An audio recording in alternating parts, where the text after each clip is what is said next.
I am Pastor Mark Baze, and today is unfortunately a special episode because we're going to be talking about the attempted assassination of President Donald Trump. I know by this point almost all of you have seen the footage, you've at least heard about it, and you probably already know some details, maybe even as many as I do.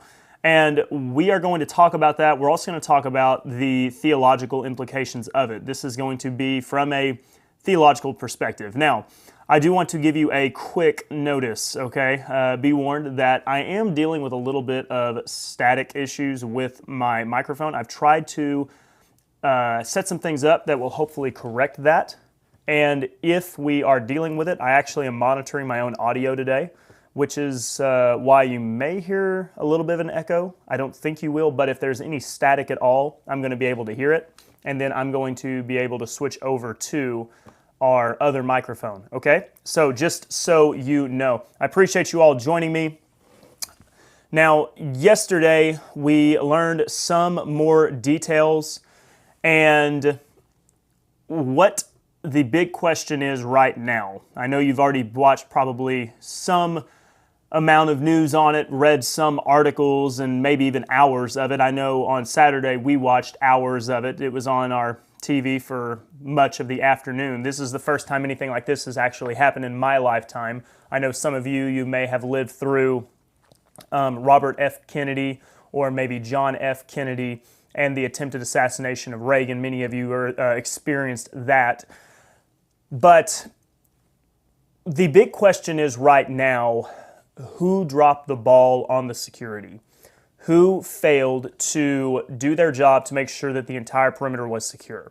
If we consider this town, there is not a large number of buildings that needed to be secured. It was on some fairgrounds, and these fairgrounds would appear to only be just a couple of buildings. There is no reason why this Secret Service security detail was also not on top of the very building that the shooter was on top of. Now, we are assuming that all the details that are being reported to us are accurate.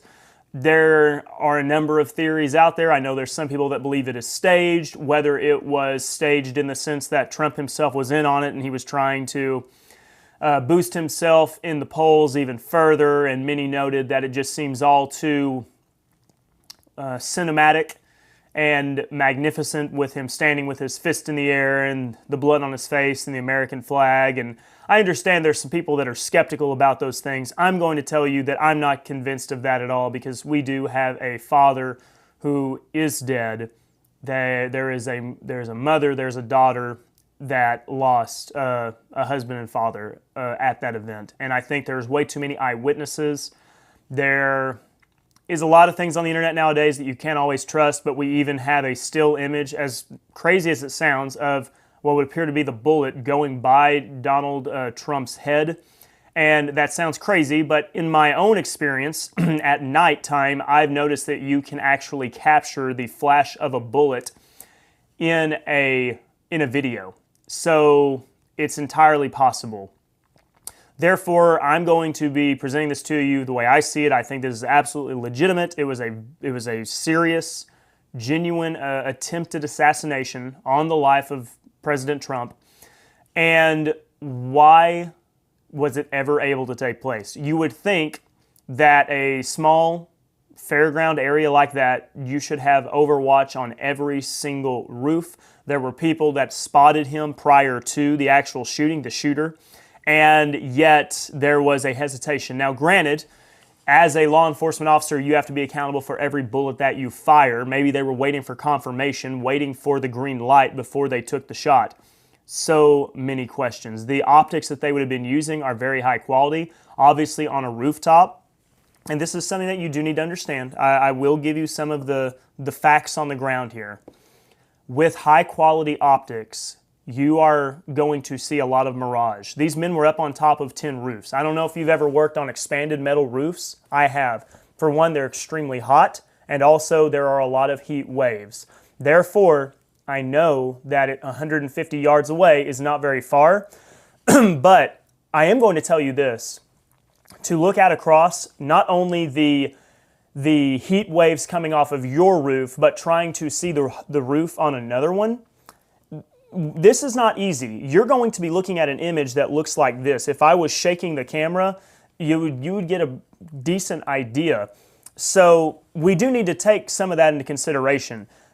I'm not going to necessarily fault the Overwatch counter sniper team. I am faulting whoever it was that decided nobody should be on that roof, and nobody should have investigated the second that there was a person reported on top. Lots of questions, some very serious issues with the security detail at that rally, and we need answers. The Biden administration, they have pulled their ads against Trump for right now, which is pretty amazing if you consider. If you have watched the most recent ad, it is painting Trump in the most darkest of lights, treating him like an ever-present threat. And they have been stoking the flames to this for a long time, comparing Trump constantly to Hitler, to other types of dictators, saying that he is the greatest threat to our democracy that America has ever seen, comparing January 6th to 9/11. They have been egging this on for some time. And you take a young man like this shooter, I'm not going to go into the details of his name, you can look it up.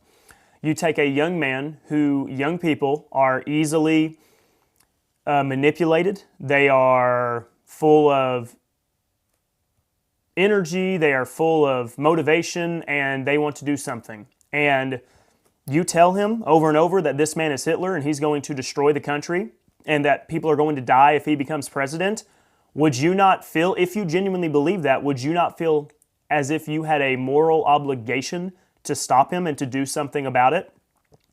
So you have to understand that using that kind of language, you are going to be inspiring people to take action. And once again, the shooter's actions are his own. It wasn't that, as far as we know, nobody was paying him to do it, and it wasn't an inside job from the deep state. But nonetheless, you've got to realize, if you're going to use strong language, the greatest threat to our nation, people will die, you better be careful about the actual implications of those words. Some people may take it to heart, and they may not realize that you are trying to make a political campaign, and you're trying to paint your opponent in a light so that others won't want to vote for him. The fallout from this we're going to continue to see. Is this going to change the aspect of the race? Are things going to be a little bit more, what is the word I'm looking for, cordial between Donald Trump and President Biden? Possibly. Are they going to have another debate? I don't even know that. Biden may or may not want one, depending on how he's feeling that day, but it is going to change things for at least a few weeks. Now, politics in the United States is very volatile, it is very fickle, and things could change on a dime. There are some that are saying that Trump is guaranteed to win. I was even thinking that at first after seeing the image of him standing, fist in the air, fight, fight, fight. Pretty amazing things, I won't lie. But I don't know. There's a lot that could happen. There's a lot of things that could take place.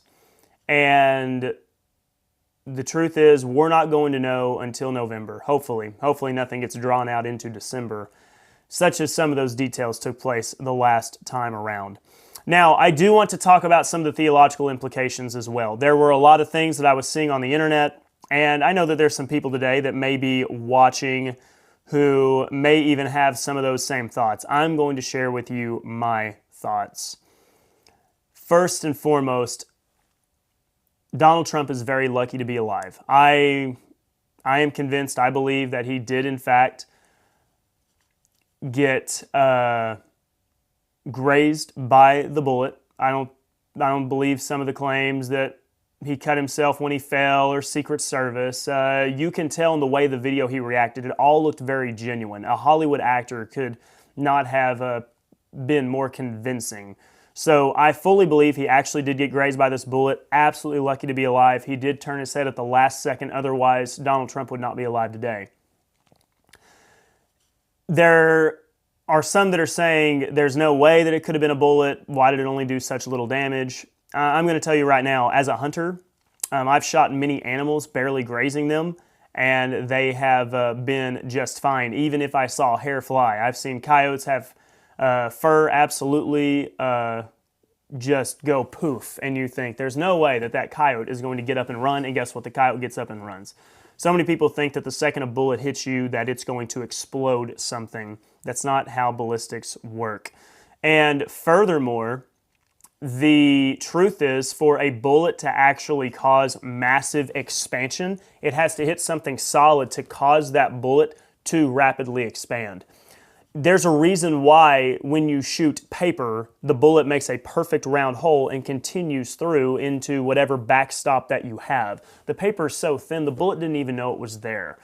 And the same thing if you shoot someone in the ear. The ear is just simply not a solid enough structure to cause the bullet to mushroom and expand and cause that massive catastrophic damage. It absolutely could have just barely skimmed and the bullet would not have even known, and I expect that the bullet that grazed Donald Trump struck one of the bystanders. And once again, so sadly, one of those men did lose their lives. A father, from the report, he was shielding his family when he was hit in the head by one of these rounds. And I want to talk about this for a moment.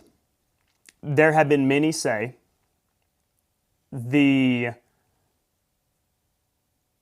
hand of God protected Donald Trump. I am going to tell you that I am someone who holds, for one, to the silence of God in this age. Can God intervene if He so chooses? He can. With that being said, however, I'll remind those that are wanting to say that God saved Donald Trump, you are saying that God chose to not save another human being.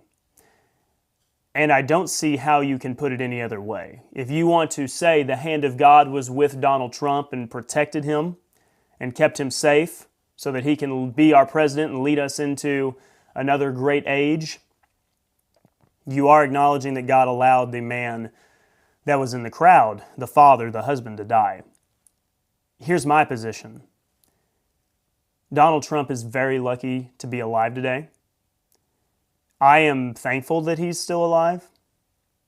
It would be a very different world today, I think, if Donald Trump had been killed. I don't know that we would have gone into civil war, but I do know that tensions would have been incredibly high. And the man that was killed was very, very unfortunate. And I do not think that God had anything to do with whether Donald Trump lived and that father and husband died. I know that's somewhat difficult for some of us because we do want to hold the view that God is guiding everything and watching out for our country and knew that Donald Trump didn't need to die, so God kept him safe. I think that Donald Trump moved his head at the last second. And there are sometimes things in life that happens that is just quite miraculous. In the sense of, and maybe I'm even using the wrong terminology, I said that seems miraculous, but is just incredibly fortunate, right? And that's a part of our regular conversation, the idea of the miraculous. It's incredible, it's a miracle. We use that terminology all the time, but we use it very loosely.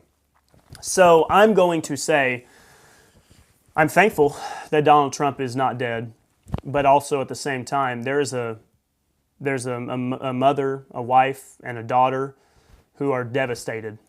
And I hope that Trump is able to make it to the funeral of the man. Now, what are we going to do from here? The media, starting out, if you saw some of the headlines, they wanted to downplay this as quickly as possible. So there were reports such as Trump fell, there were loud noises, Trump was rushed off stage.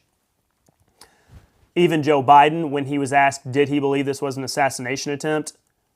We all knew it was an assassination attempt, and we all knew it was gunshots. When I saw the video, I knew almost immediately.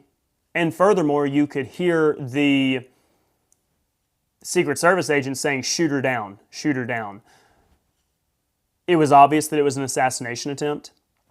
And the media trying to downplay that. Now, here's what they're doing. They are now swiveling. So they are not denying that it was an assassination attempt. They are not denying that it was a shooting. What they are going to do now is they are going to say that Trump is actually at fault. He brought this upon himself. And they're already doing that, saying that Trump's own rhetoric, the MAGA movement, led to this. And the former White House press secretary, Jen Psaki, or Psaki, however you say her last name, she was actually saying now she's very fearful for the retaliation. There is an old Norm Macdonald joke in which he says that his greatest fear, and I'm going to paraphrase him, his greatest fear is that Muslim terrorists get their hands on a nuclear weapon and use it against the United States, because then the backlash against Muslims would be severe. That is the exact joke being played out in real time.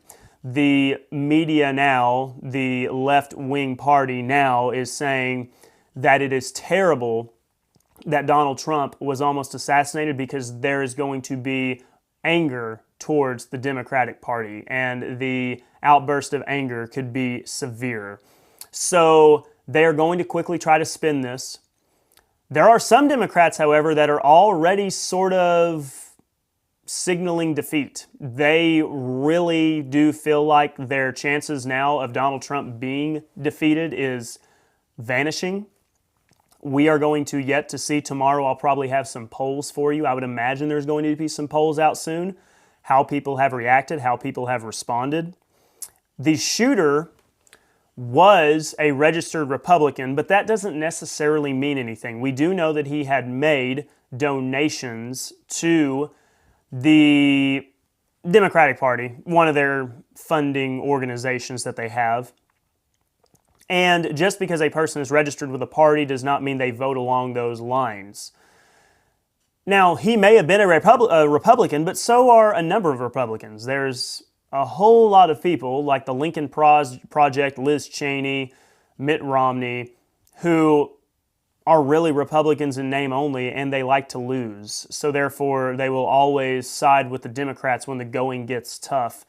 So just because you are a certain party, there's a lot of people, it's not as common anymore, but a few years ago, most of southeastern Oklahoma was actually Democrat because there were closed primaries, and if you wanted to get to vote in the primaries for any local election, well, you had to essentially be a Democrat because that's how everyone was registered, and it's only been recently changed to where you can change your registration. So my family was a long time registered Democrat, and now many of them are Republican. So that doesn't mean anything. I think what we really need to consider, not what he was registered as in his party affiliation, but he climbed up on a roof and tried to shoot the president. The president, former, and then possibly going to be future. The Democrats came out, they've all condemned it, some in not as strong of words as others. As far as the actual politicians, Obama came out and condemned it. Nancy Pelosi came out and condemned it. Biden's was weak, but Biden's not a great speaker anyways. We're going to see the summer may be somewhat calm. It may not. I do not know. I certainly hope that there is not someone who attempts to retaliate. And obviously, Secret Service needs to up their security. And they need to be way more careful, whether that is for Biden, whether it is for Trump, or any other high-ranking politician. We need to make sure that there is no further attempts or events that could possibly cause anything to escalate. Now, let's talk about the Secret Service. I have my qualms, and I want to discuss this right now. It may not be very popular. I think some of you are going to absolutely understand. When Donald Trump went down, after he realized that he had been shot, the Secret Service quickly jumped to action. Absolutely. They seemed to do their jobs. With that, however, I noticed, and you can't help but notice, one of the Secret Service agents that was up on stage was a female, and she looked to be, 5'5". She could not actually cover up Donald Trump. This is problematic. The Secret Service job is to defend the life of the president and those that are other high-ranking politicians. It is also expected of them to be willing to give their life for the president. I take a strong issue, theologically and practically, with there being female Secret Service agents. They need to be large enough to completely conceal the president or potential political candidate, and she was not. Furthermore, they need to be physically strong enough to pick up and carry the president if necessary. And I'm just going to tell you right now that she would be not strong enough to do that. The benchmark for a weightlifter. Let's just talk about some practical things for a moment. The benchmark for a weightlifter, for many, a goal is to be able to bench press 225 pounds. If you're familiar and you understand the bench press, it's where you are laying down on a bench, you unrack the bar that's above you, you lower it down to your chest, and you push it back up to the top. In the gyms that I've been to, I have witnessed a large number of people be able to bench press 225. Now, it's an impressive skill nonetheless. Not everybody can do it. I've even seen high schoolers be able to do it. I have never witnessed in person, not a single time, a female be able to bench press 225. I haven't. Being able to squat 315 pounds, I have not seen many be capable of doing that either. And I'm not talking about females, I'm talking about men.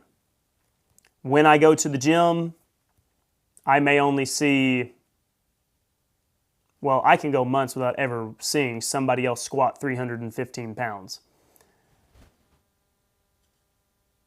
But I've only ever seen men do it.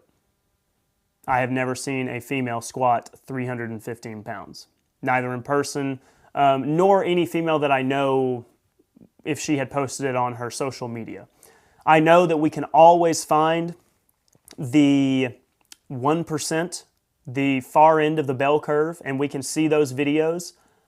I'm just going to tell you right now, there's a reason why those ladies that can perform great amounts of strength are famous on the internet. If a female was to post a video of her bench pressing 225 pounds, that would get a lot of attention. If a man is to post a video of him bench pressing 225 pounds, he's going to get made fun of for not being stronger. That's just how men are. That's how society is. Furthermore, I take great issue with the idea of a female being in a position where she should die for a male. I believe that is not doctrinally right. I do not think that is the order of creation. Men were created by our biology to be the protectors. It is not a female's place. The principles of diversity, equity, and inclusion have infiltrated every single aspect of our culture.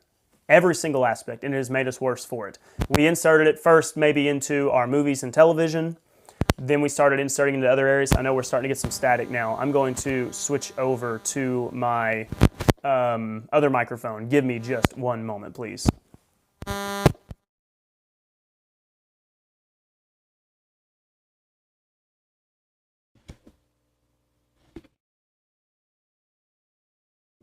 Okay, we are now back to our new microphone. So something works for a little while and eventually we get a little bit of interference. So I do apologize for that, but I did come prepared. This microphone's not quite as good, but there is going to be something in this room, and I'm going to find it, that is causing the interference.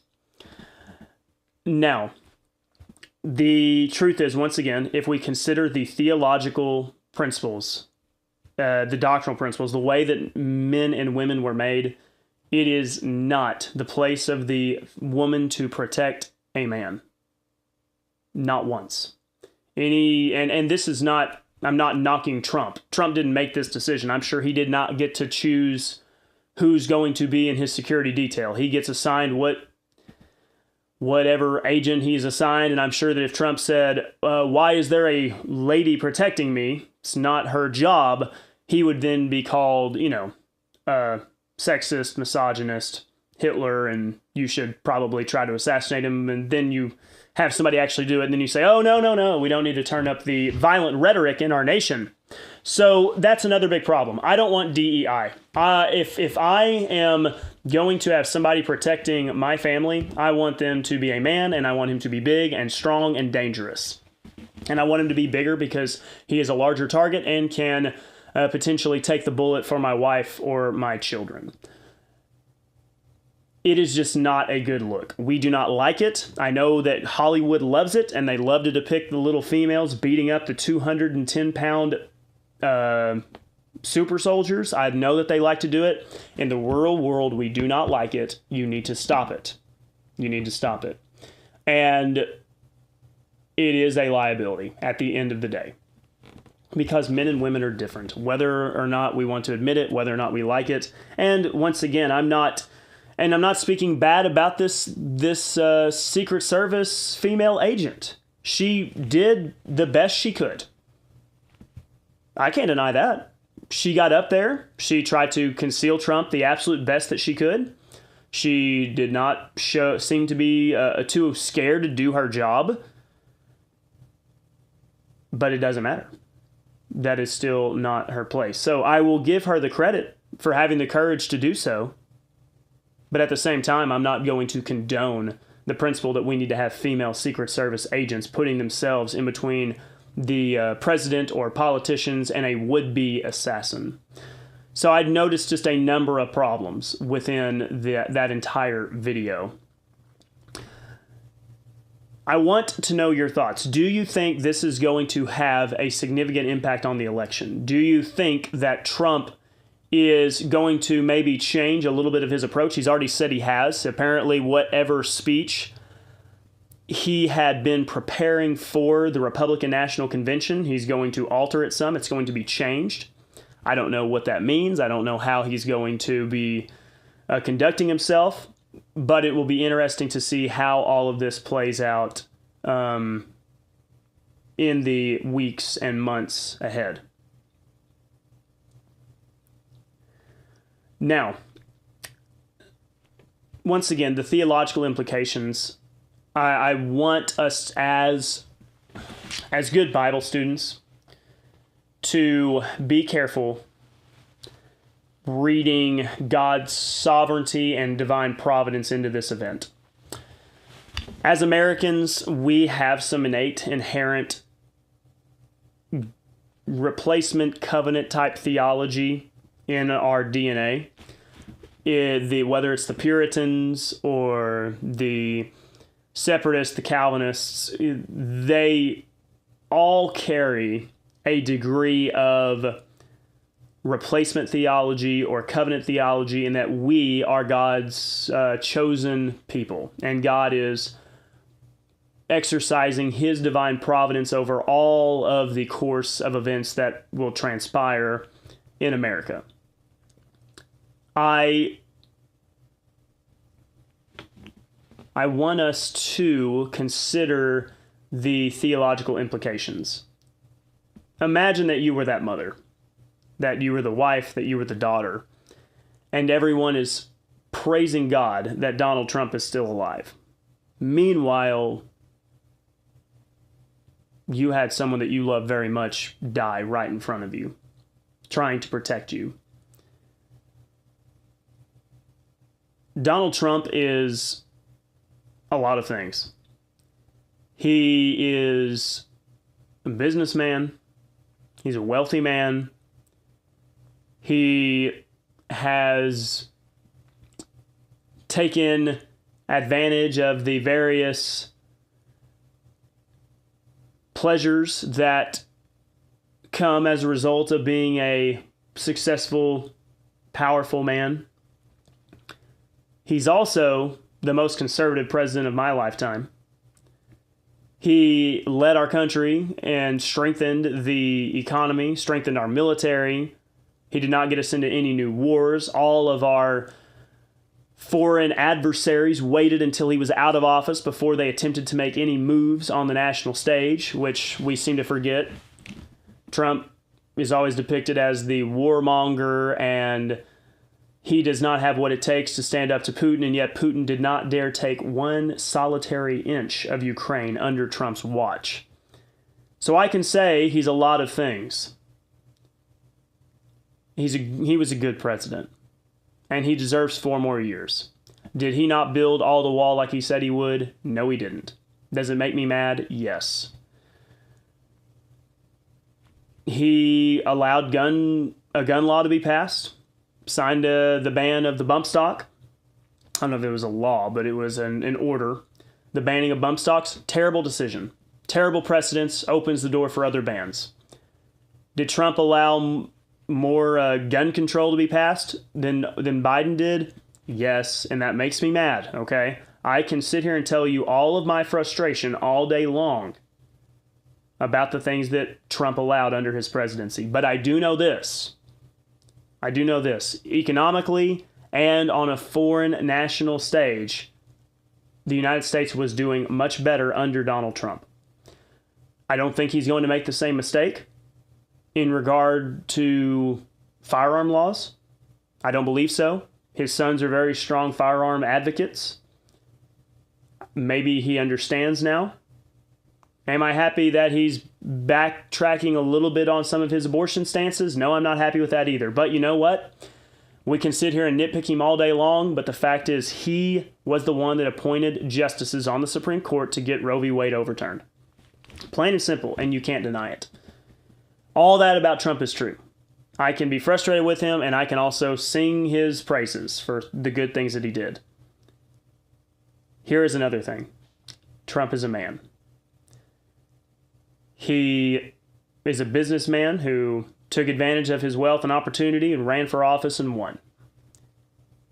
He believes in traditional American values. He may not practice them in his own life, but he does believe in them. And at the same time, he's also not God's gift to America. And I know that is difficult maybe for some to grasp. The United States is another nation.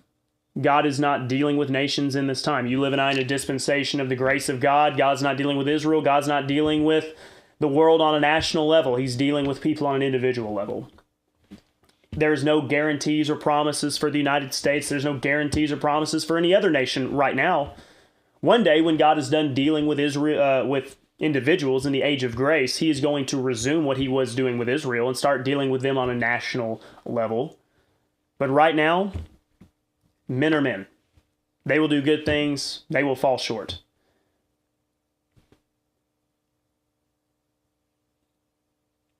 Donald Trump is a man who I think deserves another 4 years. I'm thankful that he is still alive.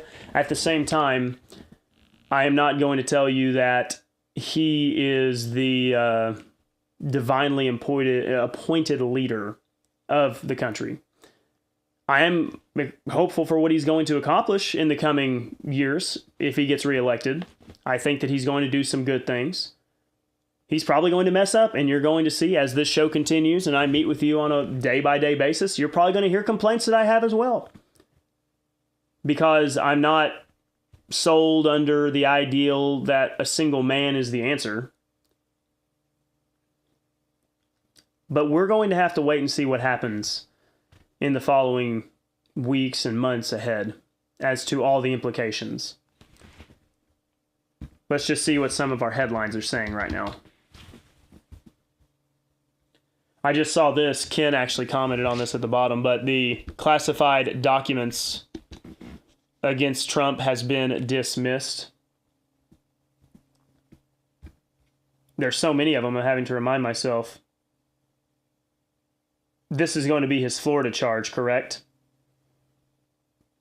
I apologize. Do any of you need a nice button-up Hawaiian shirt?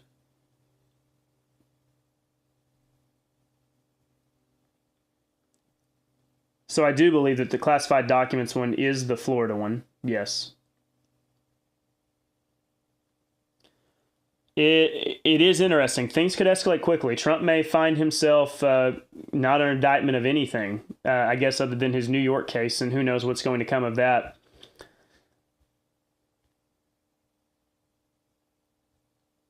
It doesn't seem to be that there is any new information that is being released at this time, is what I'm reading.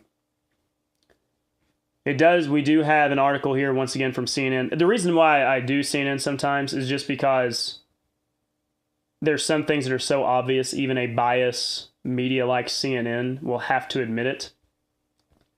So here's a picture for us.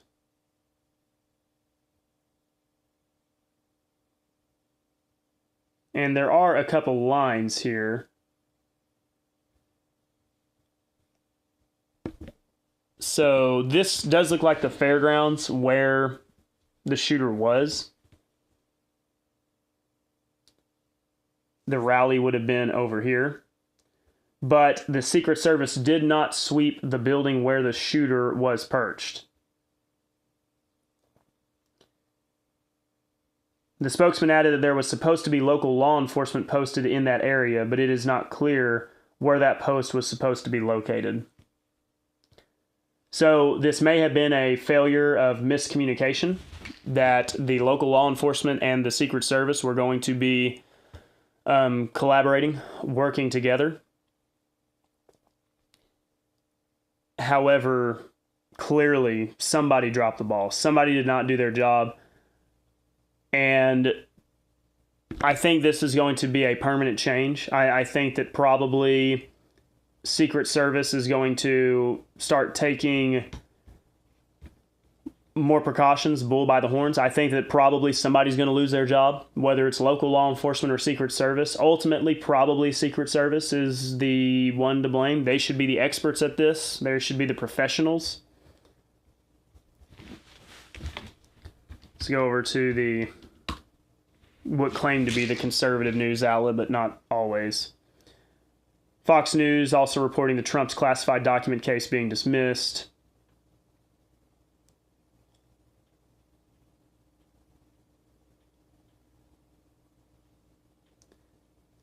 Still waiting for any details really about the shooter. Not much is known at this time. Oh, we do have a live update. According to Fox News, Trump is announcing his running mate today. So we'll be on the lookout for that to see who he chooses. And I'll remind you that there are some out there in our circle that do not believe that we need to get involved in this stuff. And why should you care? We're citizens of heaven, after all, not citizens of America. That's why eschatology matters. So let me do a plug for myself here. We just got done teaching on session number 2, and I will get that uploaded for you soon. But session number 2 of our Last Days series.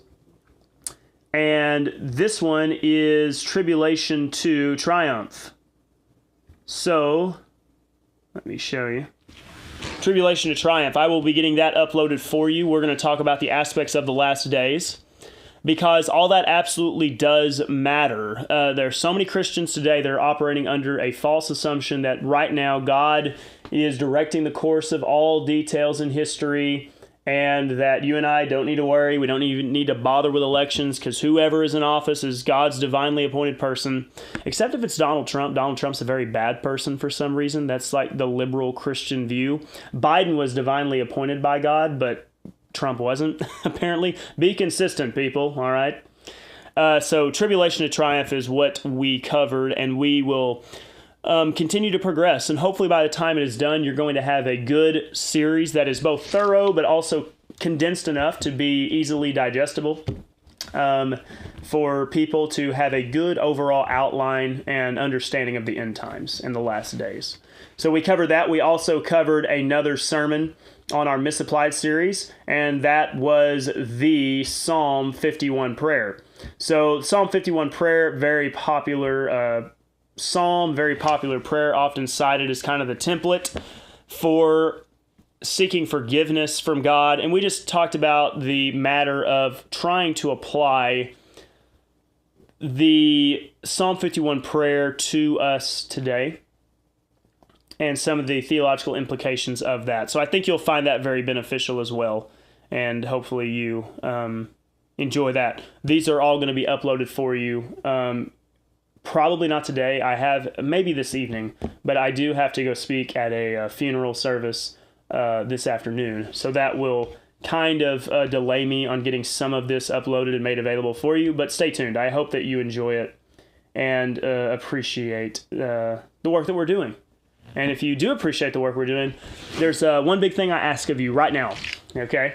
I would like you to, once again, send a letter of encouragement to my church, Blue Baptist Church in Blue, Oklahoma. It's easy to find.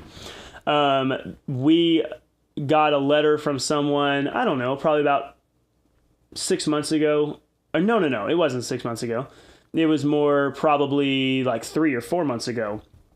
And everyone was just, they were so happy because they got a letter from somebody from all the way across the United States in a whole other state. And they were telling us how much they appreciated our church. So you can do that.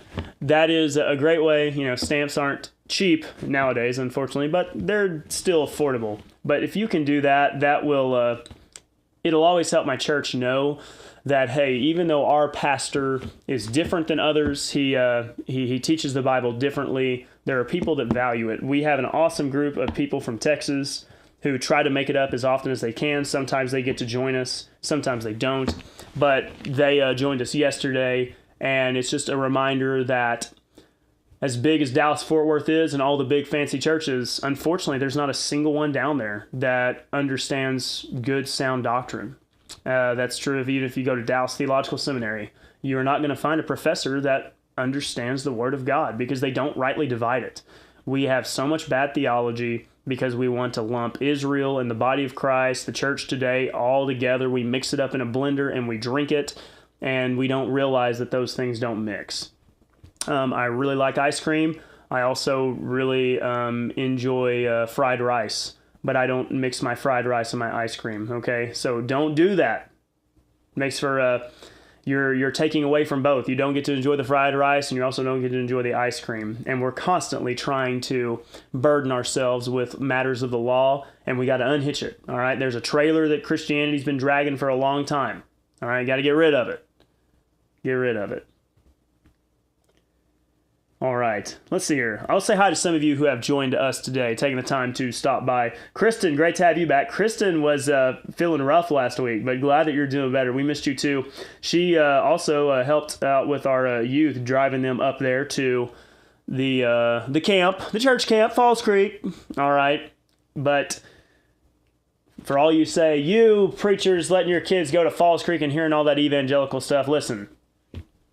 My kids are going up there trying to help everybody get straightened out because they know the Bible better than the guy up on stage does. And so, after all, I can't change everything in a generation.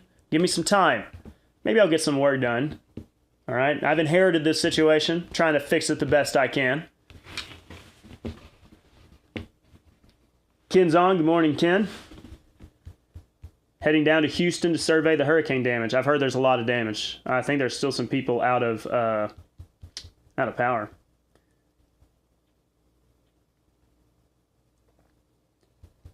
Verna McKelvey. Verna says, God bless your family. Well, thank you so much, Verna. Have we met before? And if you have watched the show before, you may be my kinfolk. Somebody with the first name of Verna sounds like they could be my kinfolk. Please let me know. If not, tell me where you're from. Is this your first time joining us? If you're still watching, it's great to have you. I really appreciate you. So please let me know where you're from, and if we've met before. Once again, I apologize. I'm trying to get to know everybody's names. We got Alan, our West Coast guy over there. Good to see you, Alan. Appreciate you. Alan found us on the small church video, and then he found our daily show, Dr. Randy White, and now he watches both. And he's been a great addition. We always appreciate good Bible students around these parts. Toby, good to see you. Toby, a fellow Okie. Myra's on today. Myra, great to have you on. Always appreciate you. Myra's been one of those from the very beginning. Myra's been following me, really honestly, before I even started necessarily doing a daily broadcast. She was following me from my days at Liberty, weren't you, Myra? One of my earliest fans. Chuck also says, check out the latest DEI refutation videos on PragerU's app. They are incredibly well done. Okay. Refutation. That's how you say it, right? I don't know how else you pronounce that. Yeah, the PragerU does some good stuff. If we can just get Dennis Prager to understand rightly dividing the Bible. Ken says, oh, my mom's on. Good morning, Mom. Great to have you. She came to church yesterday. Got to hear about the Psalm 51 prayer. Ken says he's even more conservative than Reagan, and you thought Reagan was great. Yeah, that's what I keep hearing. I didn't live in the Reagan years, but that's what I keep hearing, that he was even more conservative. Reagan, he let the machine gun ban of 1984 take place. That was a problem. But anyways, Reagan did some good stuff, though. Chuck says, thank you for addressing the we are citizens of heaven and God's got this. Yep, it's a major problem. It has caused Christianity to take a passive view of the world. So, hey, we're above that. We're not going to get involved in politics, but if we do, for whatever reason, we're going to trend left. Looking at you, David Platt. Come on now. Ugh. David Platt. Is he still in hot water over all of his book cooking over there in D.C.? Chuck says, Mark is the only pastor in Oklahoma that teaches sound doctrine. Well, I appreciate that. Hopefully we can fix that. I'm hoping to fix that one day. I'm trying to talk to some. Hopefully I can get them on the same page. We're going to get there. We're going to get there. Nancy says she's been listening. Appreciate you, Nancy. Yeah, you're always there, too. Nancy and Ed, the two, the two are quite a pair. I still get a kick out of this, seeing their anniversary pictures. That's great. That's great. And then KW, I know who you are, KW, but I don't know if you want me to say your name. But KW's on today. Great to have you.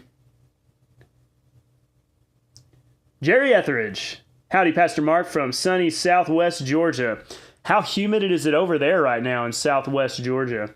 I went to Georgia about 3 years ago for a rifle class. Georgia's really pretty country. I enjoyed it. But yeah, great to have you on as well. We appreciate you. So here's the plan for this week. Philippians has really been put on the back burner, and I hate that, but I've been doing Vacation Bible School. We're going to wrap up with Vacation Bible School on July 31st, and we will, I believe 31st is going to be on a Wednesday. I think so. And which is also my birthday. I'll be 29 years old. I'm going to be an old man. So we are going to be wrapping that up. Then I'll get back into Philippians. We have about 3 or so more sermons left for our Misapplied series. Then I think we're going to go into a series where we address common phrases used in church. The common phrases, doing kingdom work, and let's see here. Maybe phrases like saving faith, head knowledge versus heart knowledge. There's a lot of phrases that are commonly said in churches that have a lot of bad theology. Maybe even God's law versus just there's the Mosaic law and God's law. So we're going to tackle, I think some of those. I'm enjoying it. I really do like verse by verse. I feel more comfortable with verse by verse. But I'm getting better. I've been needing to improve on my ability to teach on a topical type sermon series. And I really think that's the test of it. You know, if you can present important doctrinal details that maybe expand over a number of different books or topics, if you can package that in a way that is able to be understood, that is coherent and helps people understand, I think that really is an important test. And I was talking to a good friend of mine, Travis. Travis, I don't know if he's getting to watch today. He may be working right now. But Travis Clay, great man. And he is still at my old church. He's from there in Liberty. And I called him and I told him, I said, one of the things that I did as your pastor is I spent 2.5 years going through Matthew. It was a great experience, and it helped turn me into a right divider, because I was already kind of, starting to come along. But then when I started going verse by verse through Matthew, I realized that, yes, Jesus' ministry to the Jewish people, absolutely not the same thing as what we have today. But I said, you had to endure with me going through and spending all that time on the Gospel of Matthew. And now I'm starting to figure out this format of shorter, more condensed series addressing important topics of the Bible. And so, anyways, but Travis is a great guy. I wish he was at my church. That's about the biggest compliment I can give somebody, is to say, I wish you were at my church. Ed and Lisa are listening. Hi, Ed and Lisa. Great to have y'all on. One of these days, I'm going to have to just go out there and see y'all. We'll have a good time. And we have Bible Believer on. Hello from Dallas, Texas. Hello, Bible Believer. Do I know who you are? Shame on me if I've already gotten your name and I don't know. But you may be one of our crew down there who has come up and seen us before. That is quite the, the modern kid lingo is a flex, like flexing your muscles. And it's quite the compliment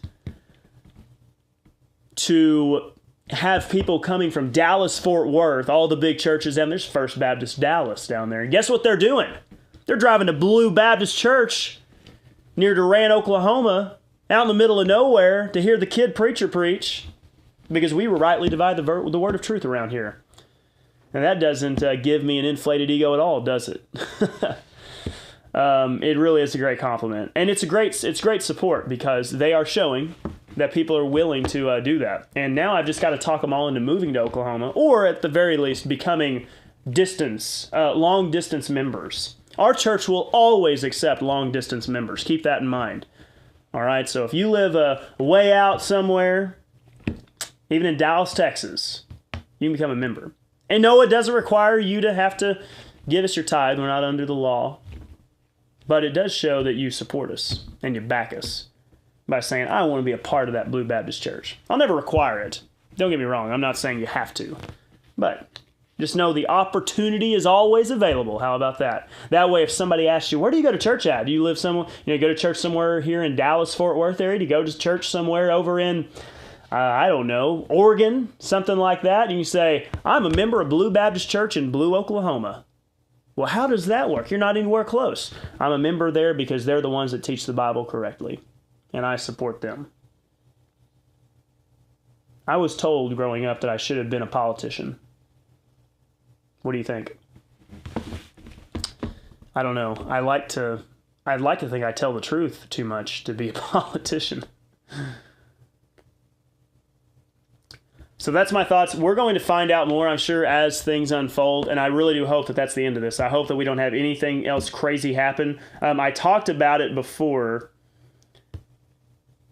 I've talked about it before, how something crazy happens in the summertime during the course of a presidential campaign, and so we had exactly what happened. So we're going to see how all that plays out.